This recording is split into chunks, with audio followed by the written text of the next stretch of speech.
Welcome to this video. We are discussing cross-border trade and we are looking at how we can navigate the impact of environmental factors on sustainability. We are looking at how the global supply chains are affected by sustainability aspects. The climate change, the resource depletion, pollution, waste management, biodiversity, all these are significantly affecting the way the supply chain, physical supply chain, and it's putting a stress on its resilience. Understanding these factors is crucial, especially in case of a cross-border trade. Climate change is one of an important factor.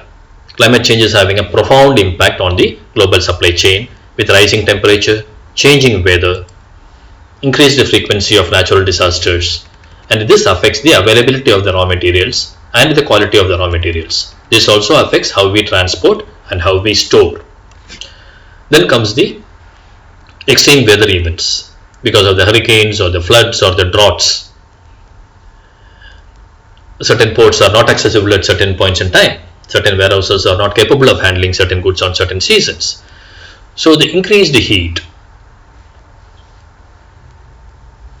damages not only the raw materials or the commodities but also the infrastructure, because the quality of the material is affected and the quality of the storing capabilities is also affected. The changing weather patterns, the changing water availability, the way in which energy is consumed also causes an uncertainty.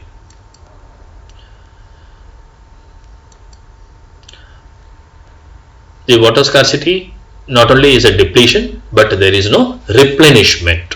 So the rainwater harvesting and other things are not adequately happening, and this is causing not only problems in transport but also problems in the yields. The higher the energy consumption, higher is the greenhouse gas effects. So the more carbon you add to the environment, the less effective you are in your business activity. Likewise, minerals are being depleted because of the extraction in the mines world over. So this degrades the environment, this affects the habitat of the all living organisms and could also cause scarcity in other aspects. This affects the biodiversity because the the habitat is being destroyed. The biodiversity concern is also because of the deforestation, and it contributes to the decline of the ecosystem and the species. The variety of the species, when it comes down, the earth as a living only green planet is being put in danger. Then comes the disruption to the supply chain caused by other aspects. When we look at pollution, not only the emissions from the manufacturing industries but also the emissions from the transportation industry, be it the ship or the airline, causes an impact on the ozone layers. Polluting waters, polluting soil, creating health issues because of this pollution is also excessive in certain industries. Waste management is a critical issue. Waste management is a critical issue because unless you reduce waste, you cannot reduce cost, and when you reduce waste, other aspects are also controlled, be it pollution or be it something else, whereby you reduce other hidden costs or the potential loss making situations you come out of it. Sometimes there is a room for a legal or a regulatory action or a penalty or a reputational damage which is a higher cost. Just like a fraud prevention is better than investing on preventing fraud. So reasonable or responsible disposal of the waste should also be looked at so that the reputational risk is properly handled as well as the regulatory requirements are adequately met. Sometimes it is the influence of the circular economy where some waste can be converted into valuable resources by another industry.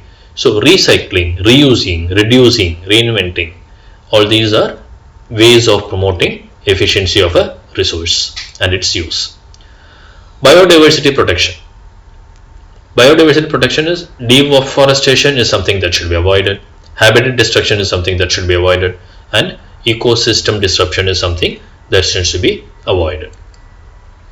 Coming to strategy for the increased cost is one of the pain points because of the decline in ecosystem, because of the resource depletion.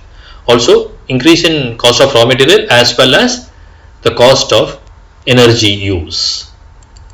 Waste management also has its own cost. So that is why we should look at the recycling.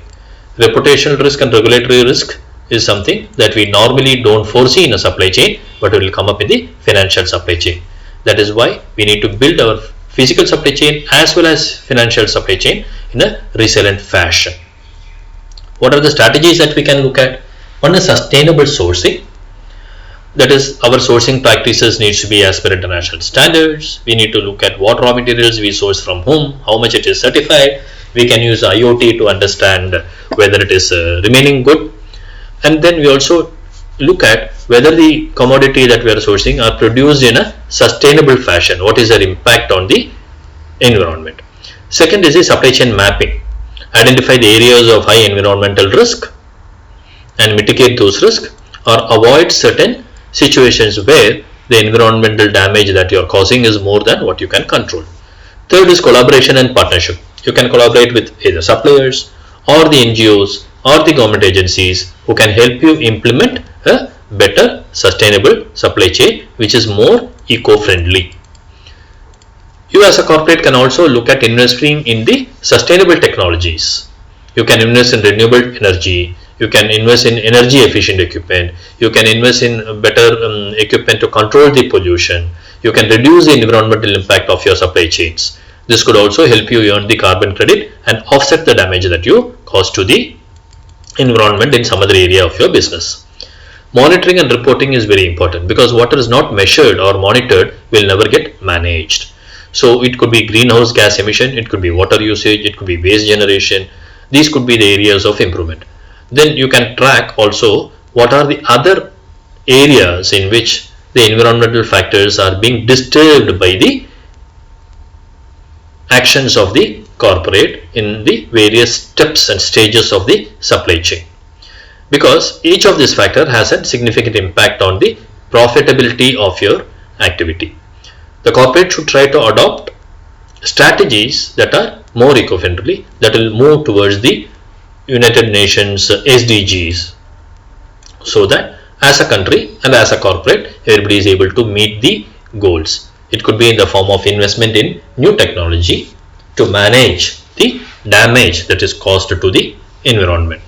Long-term sustainability should be the watchword in every action, in every procurement, in every sale that a corporate is doing, so that the mapping of the environmental impact on every stage of the supply chain will return more profit than the damage it could cause if it is not mapped.